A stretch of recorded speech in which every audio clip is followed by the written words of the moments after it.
Shawn.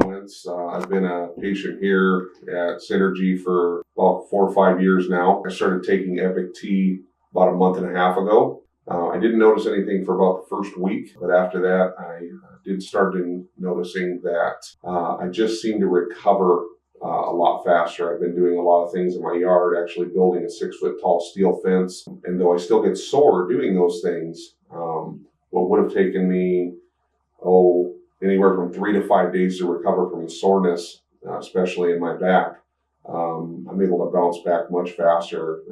Within usually about 24 hours, I'm feeling significantly better already. And then also the fact that I just have more drive to get out and do things and get out and build and stay more active. It's just, I don't know how to explain it. It just feels different. I just want to go out and get things done. I definitely recommend the Epic Tea to anybody that wants to maybe feel those same improvements.